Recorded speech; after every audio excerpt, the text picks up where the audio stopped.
তারেক রহমান সাহেবের সাথে বসছেন, যখনই বলেছেন ইলেকশনটা তখনই দিয়েছেন।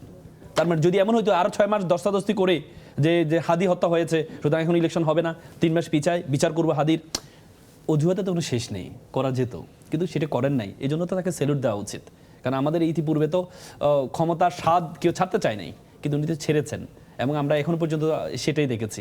এবং ওনার যারা মন্ত্রণালয় যারা ছিল, সাফল্যের সবচেয়ে বড় পালক হচ্ছে উনি ছেড়েছেন, উনি ক্ষমতা ছেড়েছেন। এবং কি আমরা বলেছেন সবসময় একটা কথা বলতাম যে ভারত ছাড়া আমরা 6 মাসও টিকতে পারবো না, কিন্তু 1.5 বছর তো দেখেন, 1.5 বছর তো আমরা ঠিক আছি। আপনি যেখানে রাডার সিস্টেম, বাংলাদেশের রাডার সিস্টেম, যে রাডার সিস্টেম প্রতিটা বিমান আগে দিল্লিতে রেজিস্ট্রেশন হতো, আমাদের বিমান $500 করে এক একটা বিমান দেওয়া হতো, সেটি এতদিন পর্যন্ত এই 54 বছরে পুরোটা ভারতে হাজার হাজার কোটি টাকা, কিন্তু সে রাডার সিস্টেমটা আমরা চালু করেছি।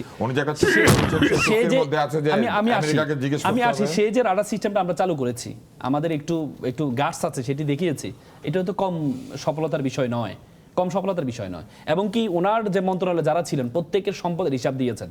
এটা কিন্তু ইতিপূর্বে আমরা কেউ দিতে পারিনি, কিন্তু এই যে যাওয়ার আগে প্রত্যেকের সম্পদ হিসাব দেওয়া, আপনি বের করেন, আমরা ধরে বের করি তাদের দুর্নীতিগুলো, এই যে হিসাব দেওয়া, এটা তো একটা নতুনত্ব আসছে।